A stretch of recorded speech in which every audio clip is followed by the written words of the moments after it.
Hey decoders, today we're going to look at awakening. Is it all that it's cracked up to be?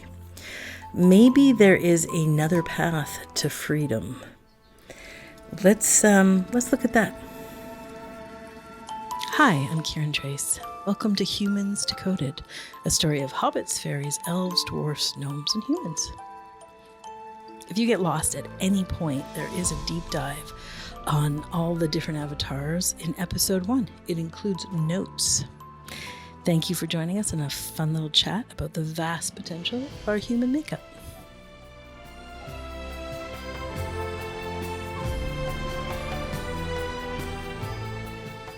Hi, Cam. Hey. Hi, Leela. Ciao, belle. Here we are, 3 chickadees and all of our decoder community. And today we're looking at awakening versus, what we would call alignment. Decoders, you've heard us use that term a lot. It could also mean just like authentically relating. Or it could mean just like making choices from clarity instead of our stories, our baggage, our belief systems. So that's what we're looking at. Is a spiritual awakening, or sometimes called awakening into our original nature, really the only way to get clear of the stories? I'm so glad we're picking up that topic because it can be so confusing, because I feel like everybody I talk to these days either is having an awakening right now or has had one. And I'm like, I'm not sure. Maybe you're just sort of stepping into alignment, and that's what's feeling like an awakening. So it even confuses me a little bit. And I think it's so valuable to clarify it just once again with you guys. Yeah, there's so many different stories. There's like awakening has a lore. It's like it's got a myth, it's got misconceptions, it's got claims, like it's a whole shitstorm out there. So I feel like the people that talk about awakening in the loudest way are usually the least awake. And then conversely, when people talk about alignment, it's often divorced of awareness or doesn't have anything deeper. And I feel like it's one of the most unique things about Kiran is that you get to have the deepest, most direct journey to oneness. And you get to up-level the shit out of your life because it's both. Where sort of awakening is there, but the alignment piece is so juicy. I think just what you guys are both saying, like any opportunity that we can put language on a word like awakening that really doesn't have a specific definition. This is really valuable, especially from experts. 3 awake to their original nature experts, that can actually put words on things. Words are sometimes tricky. And so just as you're both saying, like people can confuse an awakening with alignment all the time.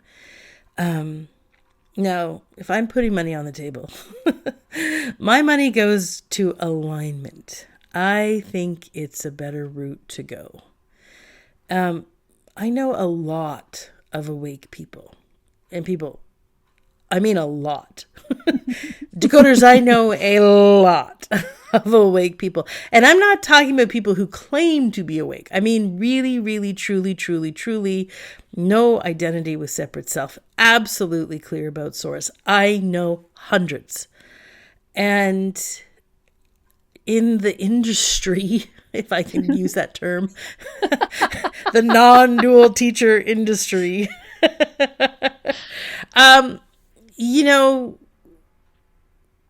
there's no level of alignment.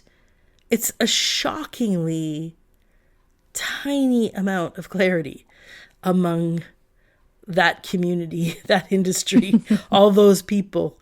So even though they're awake, They live with so much chaos, lack of boundaries, relationship confusion, many, as you guys know as much as I don't, misconduct, and just wipe out mess, these horrible, very challenging, painful, and insane lives. And as you know, as we talk about, I'm sort of the teacher's teacher, and which is part of why I know a lot of these folks, and so many awakened teachers will tell you, like, the only time that they are truly alive is often when they're on their dais or when they're teaching, and then they go back to the chaos of their life.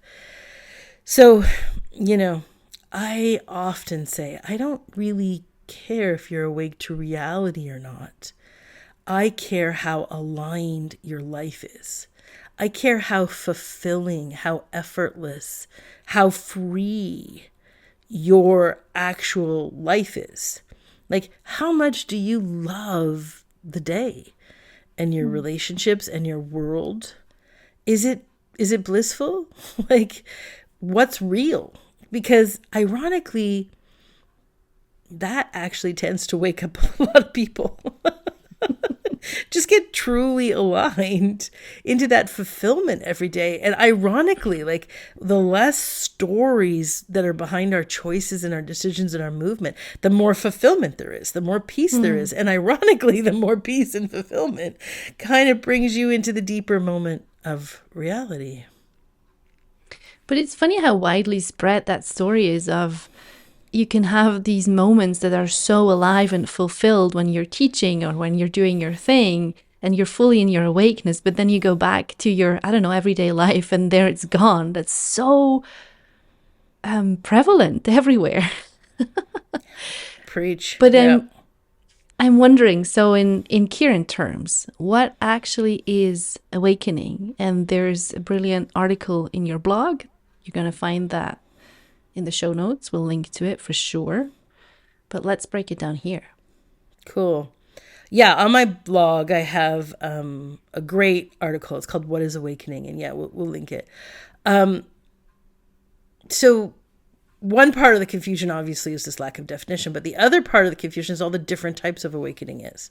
So, like, there's a personal awakening, which is what Cam and you, Leela, too, are talking about. Of, like, often it's just moving closer to alignment. So that's that personal awakening. It's really kind of defined by that Oprah, like, aha moment. Like, Oprah defined this. She's kind of the emblematic sign of that, of where there's an insight that comes in. It's like, aha, and I think Oprah's great because, like, no matter who she works with, whether it's Eckhart Tolle or Mel Robbins, for her, it's always very personal. It's her getting this insight and understanding the world better and understanding herself better.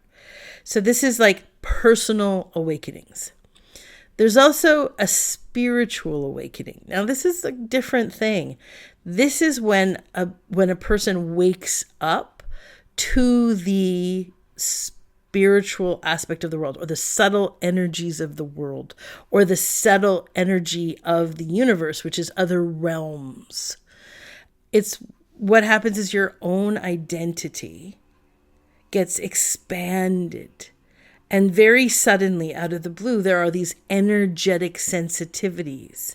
And they create a whole new language that comes for you, a new skill set or a reference of this big energy. So it's still self, it's still me, but there's this upgraded capacity just comes online. And maybe that is various clairvoyancies. Maybe that is, healing modalities. And when we're thinking about this, we can think about like big energy healers, like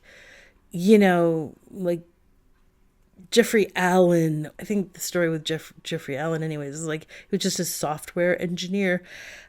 He works with Mind Valley, does a lot of stuff with Mind Valley, if you've heard of that. And then just one day, he's sort of like very, very, very sensitive to this energetic field. So it's still him. And he's very, very sensitive to this huger dimension. And by sensitive, it means he's reading it, he's seeing it, it's very direct. It's not like he took a few Reiki courses and now he has developed a sensitivity. And I'm not wanting to put any like diminishment of the value of that. I think is wonderful. I think everybody should take Reiki courses. It's fabulous, self-care and energetic. But this is different. This is where there's this sort of like download, and people sometimes start channeling universal divinities, or they can, connect to different realms. That's a spiritual awakening. And again, it's not like you're talking to the inner guidance system, or you get in contact with your angels or something like that. That goes to a personal awakening. That's personal insights versus this spiritual awakening, where it's just your actual energetics turns on, and then boom, there's subtle energy creatures, there's other realms, there's these clairsentient movements happening. It's not necessarily comfortable or fun or even beneficial. I would go so far to say, but it doesn't mean that people don't have them. Lots and lots of people have spiritual awakenings, and then you need support and mentorship and tools, just like you would with a personal. And then the third term, or the third box I'd put, is an awakening to original nature. So that's the three of us here, and in a bunch of Dakotas and a bunch of people in our community. That's a total dissolution of a personal self. And that's a difficult thing to describe, but it's like, because we see, especially for myself, who's profoundly integrated, most of the sort of leaders of, like spotlight on people who are awake to the original nature, they talk really slowly. And those of you that are energetically sensitive can tune in right now, and you can feel that I've just dialed up the source field. So there's more silence in my words, and I'm listening as I speak. And there's a softness, and I'm leading with the stillness. So that's a kind of a trait of people who are awake to original nature. Now, I'm very integrated, so I don't require, I don't have to hold the stillness to be all the stillness that's here. I am much more myself as nothing. Now, this is a really difficult language base if you don't know what I'm talking about, right? It's already so insider. And it's almost horrifying for someone to hear that and be like the most delicious place where I actually reference myself from all the time is from nothingness, like pure nothing. And I am so comfortable. And like, when I say comfortable, I mean like so at ease and so real when I am at the place where I am nothing. I am not here. There's no me. I'm not existing at all. Zero existence. Now, this is a big nothing. That is a very big ass nothing. And if you're a someone or a something, it's horrible. But when that happens, a total dissolve of separate self, that primary main identity is just this unified field. Right? And so the leaders of that, obviously myself, Muji, Adyashanti, Eckhart Tolle, Byron Katie. But if you're not in that space, it is so, so difficult to recognize a genuine awakening into original nature. And that's part of the confusion. Because truly, I would actually go on a limb and say you kind of only awake to original natures can see the other awake to original natures. So it becomes very, very difficult for anyone else to spot it. And I've seen again and again and again, if I've done an interview somewhere, you can see comments on YouTube and stuff like, this woman's not awake. she swears. She's so practical, like she yells, like She talks too fast. she talks too fast. I don't have this enormous transmission of her energy. Do you know what I mean? Like it couldn't be, because I'm not feeling the enormous transmission coming through. So, what a cool party trick, by the way. You can dial up the stillness transmission. I love that. But yeah, I agree. It's really hard to discern, and I kind of feel like it takes one to know one. My book, Tools for Sanity. Dakota, you guys got that book? It's a good book. I talk about it. I say, like, only the dead can see the other dead. Only those of us that know ourselves to not exist at all can recognize the others.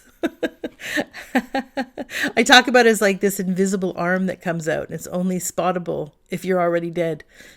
You're like, oh, there's the people with the third arm.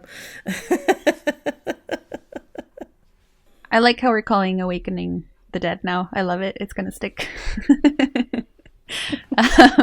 And I've been dead for a while. Well, I don't know. Maybe I'm a baby zombie. Only a couple of years. But in the last couple of months, there has been some real headway in like healing huge chunks of I don't belong identity. Like really core stuff kind of being dug out and flipped on its head. And the immediate freedom that brings is just like awe-inspiring. Like to the separate self, it's like, why is there nobody here? And yet why is my life running so well suddenly? So it's such a like incredible and direct correlation between having an identity or like a really core identity or belief system shattered, and then how just like what a world flip that is externally. I remember how there was a moment where I kind of just wanted to tell everybody, like, hey, it's so great to be nobody. It's so great to be nothing. Like, come.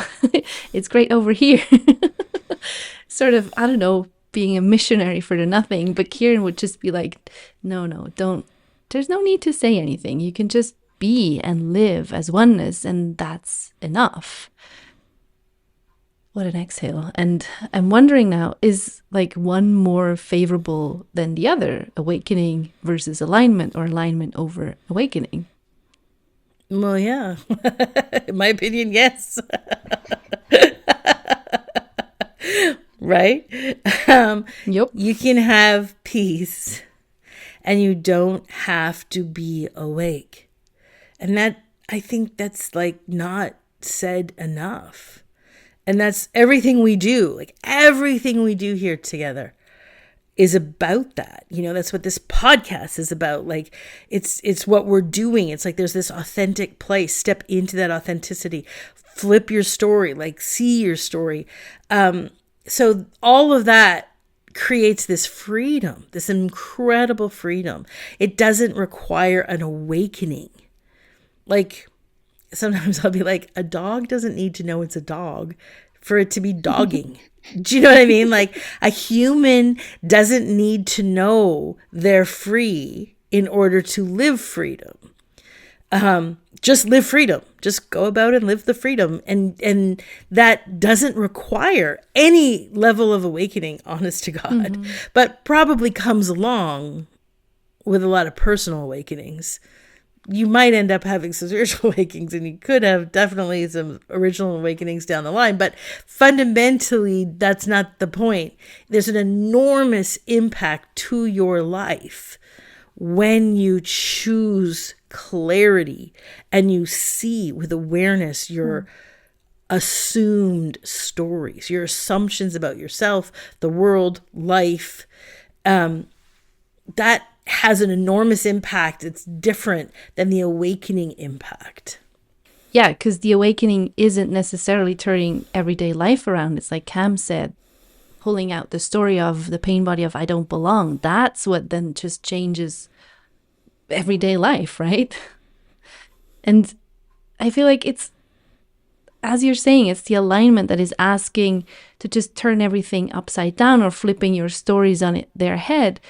This point of like, trade in all your stories, trade in your version of, you know, this is what a day looks like, or this is what breakfast is, this is how work looks like, or what being a daughter means, a lover, a parent, like all these stories that we carry around. Alignment is like, gimme, gimme, gimme, because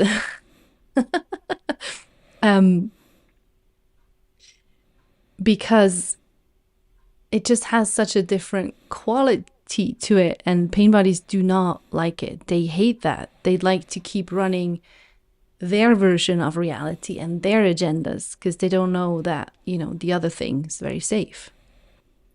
And would awakening not ask that of you as well, though? Well, it's interesting, isn't it? Because awakening takes the me out of your everyday life, right? So you dissolve into this nothing, like the reality of nothing. But your everyday life carries on. It doesn't necessarily, it's not inborn that will change the everyday life. It will definitely change your experience of it. Like it, because there's so much non-attachment. But it doesn't necessarily mean that all your relationships start shifting, or your finances shift, or your work shifts. I mean, I know that's the cell. The cell is that. Mm-hmm. But the reality isn't. I mean, we, like, for instance, we can look at a lot of very awake leaders, like Osho. Osho was very awake. Did he flip the stories on their head? No. And in some ways, I think he fucking doubled down on those stories. You know, like there was a lot of fucking chaos, misconduct, ridiculous insanity rolling through there, right? Like, didn't mean that he was non-identified. Like it was like he was aware there's no him.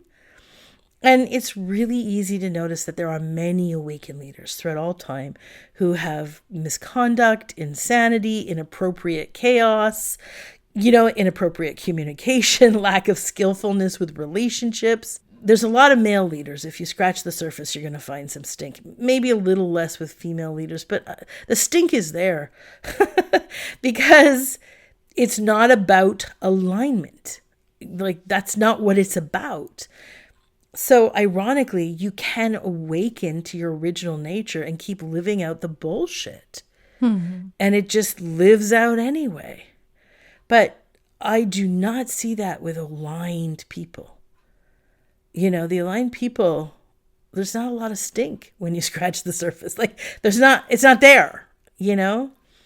Maybe somebody like, and I don't know him, but maybe somebody like Barack Obama, you know, like, there's not a lot of chaos. I think of, as we Swiss people call him, Roger Federer, as an example of a very aligned person or a pretty aligned person. My favorite celebrity, Monty Don, he hosts a gardening show, but he seems like he's got a lovely little life. Also Reese Witherspoon, she seems pretty effortless. Yeah, I would agree. Maybe not a ton of effort there. Maybe not a lot of stink. I mean, we don't know these people, but they have the appearance of having a fairly graceful life and joyous life. You know, they're not wrestling mental health issues a lot. They're not wrestling a lot of emotional or psychic chaos. I think sports like Roger Federer is a good place because often to get to that level of competition, you really can't have a ton of chaos going. Mm-hmm. But I could be wrong. I think about like maybe Jon Favreau. I don't know him, but I don't think there's a ton of stink. He's a writer and actor and producer and director, and it seems pretty effortless and extraordinary, that's the signature of alignment. It tends to be quite graceful, quite effortless, but these extraordinary contributions. And this dude's like writing like The Mandalorian at the same time as making his own sweet little cooking show with his friends. Like, to me, it seems like he's playing a lot. He's just playing around, but these extraordinary contributions are sort of coming out of it. But, you know, if we're talking about extraordinary contributions, I got to talk about the Property Brothers. This real estate twin duo. Honestly, I think they make an enormous contribution to world peace. And Decoders, we're nearly at our 100th episode. I feel like, how have we gotten this far without me talking about this? How have we gotten this far into our relationship without me sharing my theory about the Property Brothers?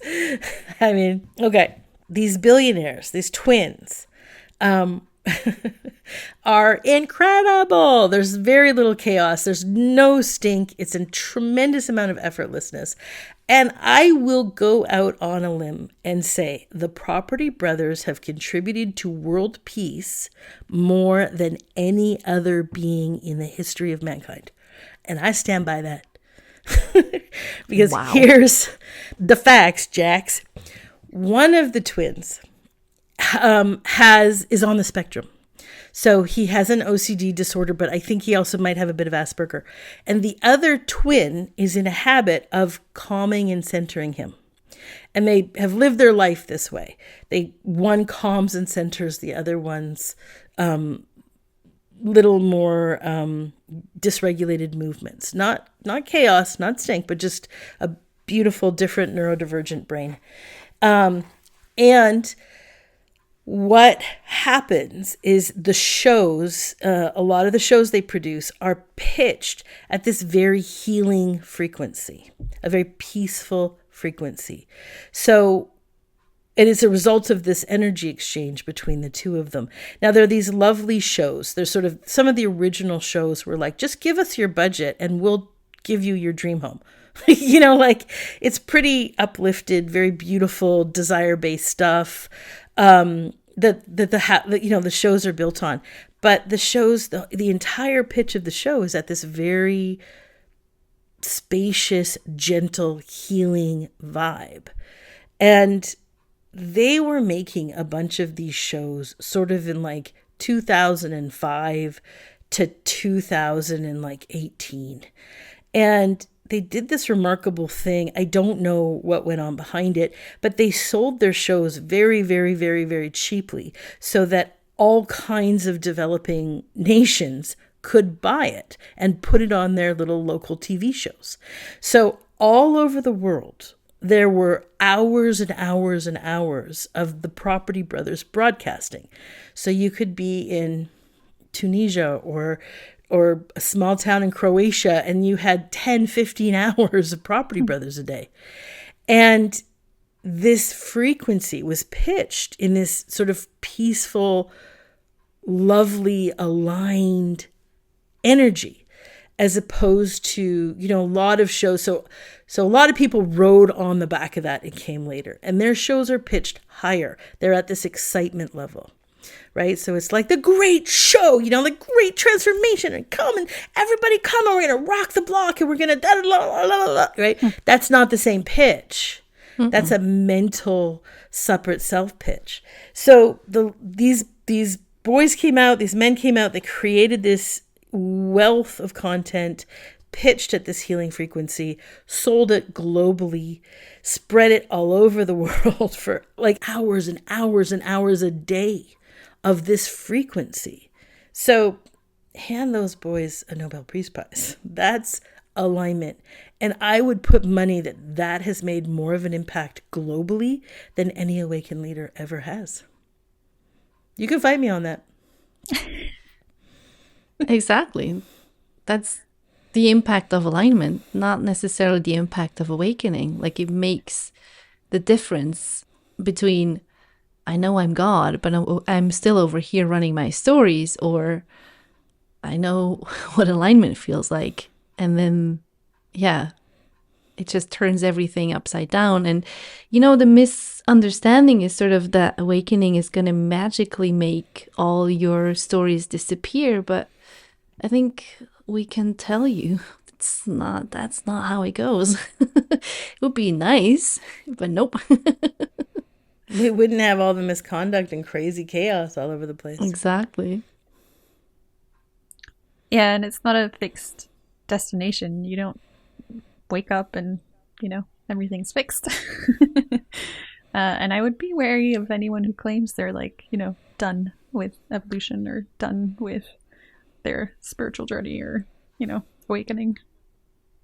Yeah, and that goes both for awakening and alignment. Like, it's always going to deepen. Mm-hmm. It's never, you're never at the end of both of it. No. In a way. So yeah, I guess ultimately what we're saying is there's no need, absolutely no need to try to strive towards awakening. It doesn't work anyway. But rather come or go, find out about alignment, and you just might happen to stumble upon insights about who and what you actually are. I agree so completely. People make up a story about awakening. It's sold and then it gets indulged and added to. And the story is that it's just going to magically up-level you. And then people start chasing the end of the rainbow because they want the magic. And ironically, that chase starts to make something already so elusive, totally elusive, incredibly elusive. So I'm definitely on the side of like, why don't we just start with alignment? Like, that's going to create all this freedom. It's very doable. It's very much inside your capacity. And the peace and the freedom that you long for is available. Like, I want to just like huge screen that. If it's crazy in your head, it doesn't have to be. If your, energetic system is crazy, if your physical systems are crazy, like, there's freedom inside of your own capacity. We just don't talk about it enough. We don't leave the pathway enough, but we definitely have a solid data sheet. We've got tons and tons and tons of, data about people getting like really big taste of freedom by flipping the stories on their head. And a lot of peace,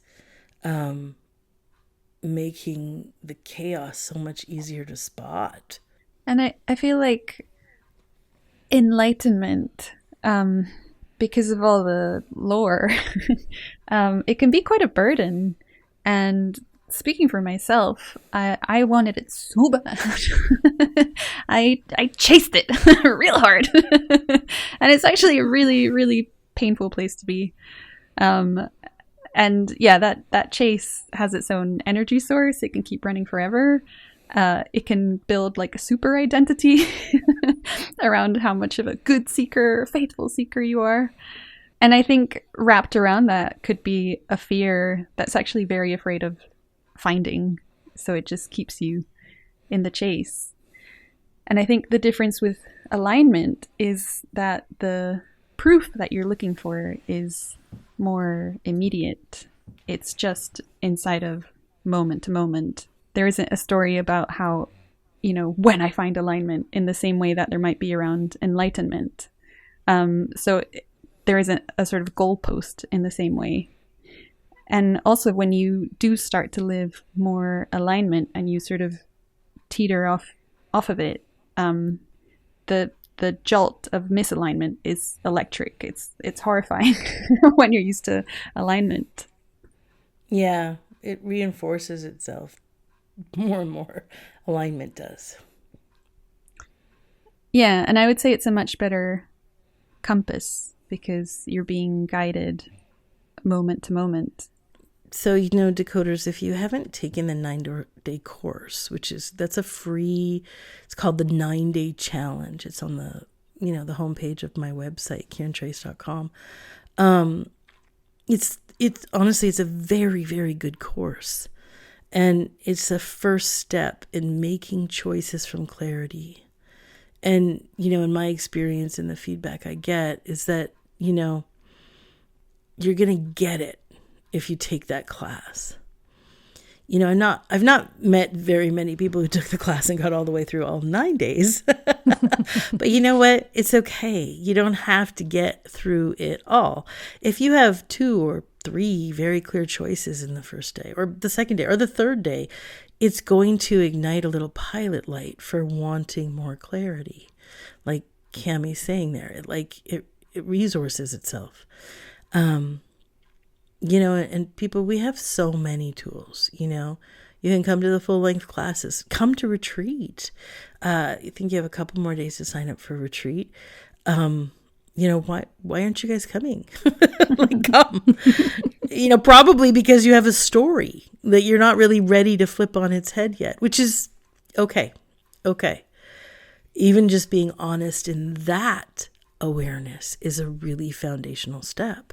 Yeah, and I feel like alignment is something that starts with just the basics, like the really, really simple things. For example, hearing that you're hungry or sensing that you're cold. And oftentimes the mind would say, no, it's too basic. It's too beginner. It's not advanced enough or complex enough. let me get to God. Let me get to the good shit. But I can tell you, it does start there. And it's hard enough to get these basics sort of dialed in.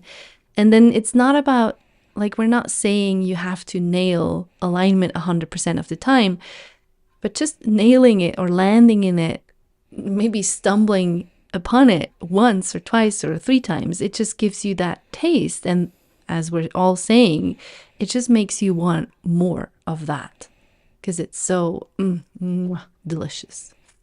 Yeah, I love what you're saying.